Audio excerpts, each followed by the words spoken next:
The moment still feels strange when I think about it. Not because of what happened, but because of what it revealed about someone I thought I understood completely.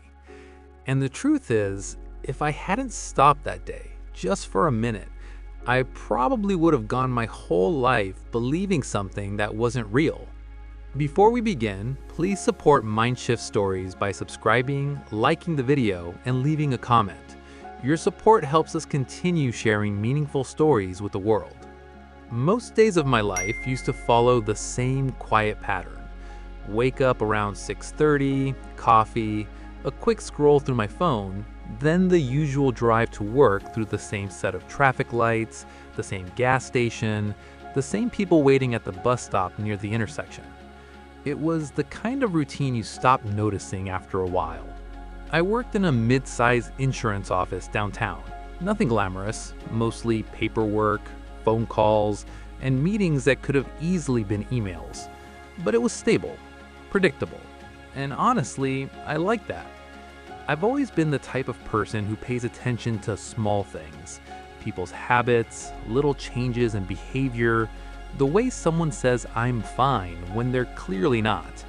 It's just how my mind works. Maybe that's why I noticed him. Every morning, almost without fail, there was an older man sitting on the same bench outside a small convenience store 2 blocks from my office. He wasn't asking for money, he wasn't holding a sign, he just sat there. Same gray jacket, same baseball cap, sometimes a paper cup of coffee in his hands. At first, I barely thought about it. Cities are full of people passing through their own private stories. But after a few weeks, I started recognizing the pattern. Same time, same bench, always watching people walk by. And something about that stuck in my mind. Not in a dramatic way, just quiet curiosity. You know when someone becomes part of your life without you ever meeting them? That's what he was. Eventually, I started forming assumptions. We all do it without realizing. Maybe he was homeless. Maybe he had nowhere else to go. Maybe that bench was the only place he felt comfortable. I never saw him talking to anyone, never saw anyone sit with him. And over time, the story in my head about him became complete.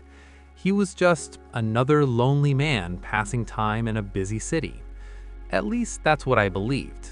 Until one afternoon changed everything. It was a Thursday, I think.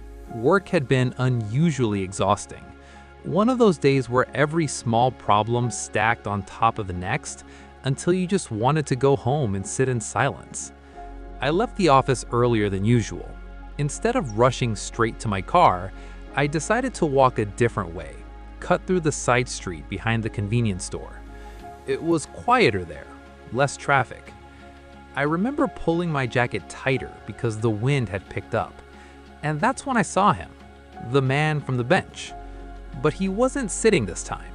He was standing near the alley beside the store, partially hidden behind a dumpster. At first, I thought maybe he was just stretching his legs. But then I noticed something that made me slow down.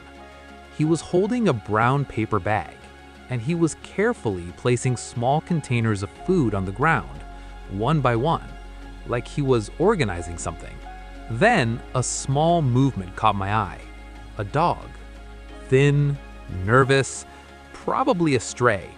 It approached cautiously. The man stepped back a little, giving it space. No sudden movements, no calling out, just quiet patience. The dog sniffed the food, then started eating. A few seconds later, another dog appeared from deeper in the alley, then another. I stopped walking without even realizing, because what I was watching didn't match the story I created in my head, not even close. The man wasn't just feeding one stray dog, he was feeding at least 5, maybe 6, each container carefully placed apart so they wouldn't fight over food. He moved slowly, calmly, like he'd done this hundreds of times before. And the strange part was, the dogs clearly trusted him. Not instantly, but enough. Enough to step closer. Enough to eat without fear. I remember feeling this quiet wave of confusion, because suddenly the man I thought I understood wasn't who I thought at all. After a few minutes, he finished placing the food. Then he simply leaned against a wall and watched the dogs eat. No phone, no distractions, just watching. Something about that moment felt personal, like I had accidentally witnessed a private routine. I should have kept walking, but instead I stepped a little closer. He noticed me almost immediately. For a second, I worried he might think I was judging him, but he didn't look embarrassed. He just gave a small nod. "Good afternoon," he said. His voice was calm, friendly. I nodded back. "Didn't mean to interrupt," I said. "You didn't," he replied. We both watched the dogs quietly for a few seconds. Then I asked a question that had been sitting in my mind for months. "You come here every day?" He smiled slightly. "Just about." I hesitated. Then I said something I still think about sometimes. "I always see you sitting on that bench in the morning." He chuckled softly. "Yeah, that's my waiting spot." "Waiting for what?" I asked. He looked towards the dogs. "For the store to open." I didn't understand. He noticed the confusion on my face. "The owner saves leftover sandwiches and food that can't be sold the next day," he explained.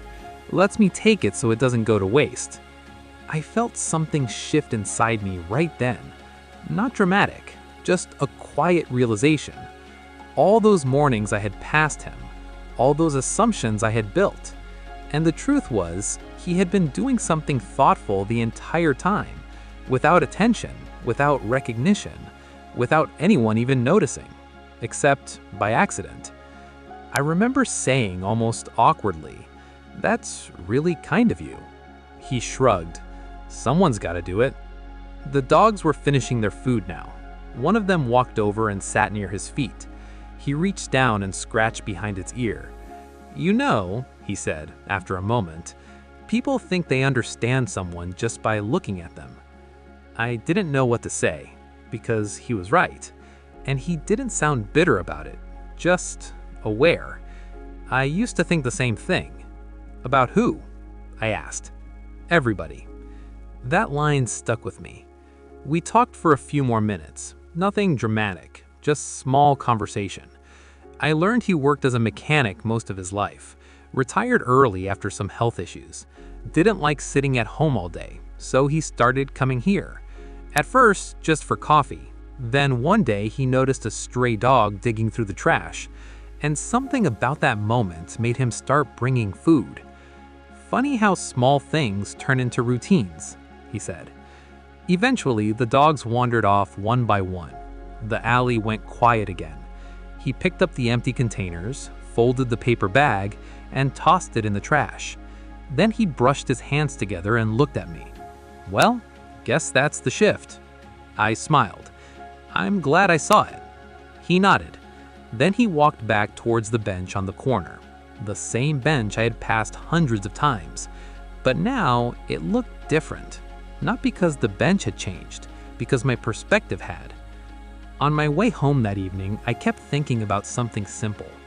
How easily we build stories about people. Not with bad intentions, just quick conclusions. We see someone sitting alone and assume loneliness. We see someone quiet and assume disinterest. We see someone ordinary and assume their life is ordinary too. But most of the time, we're only seeing a tiny frame of a much bigger picture. A moment, a habit, a snapshot, not the full story. The strange part is, the man never tried to correct anyone's assumptions. He didn't explain himself. He didn't seek attention.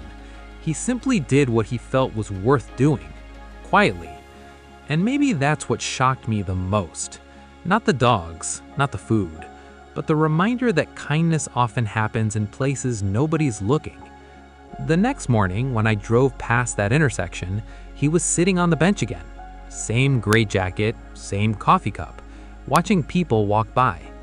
To anyone else, he probably looked like the same quiet old man he had always been. But now, I knew something different. I knew the part of the story most people would never see. And that made me wonder about something. How many other people we pass every day, carrying stories we never stop long enough to understand. Because sometimes the biggest shift in perspective doesn't come from something loud or dramatic. Sometimes it comes from a quiet moment in an alley, watching someone do something kind when they think nobody's paying attention, and realizing that maybe the world is full of people like that. We just don't slow down enough to notice. So here's the question I keep thinking about. How many times have we been completely wrong about someone simply because we never looked a little closer?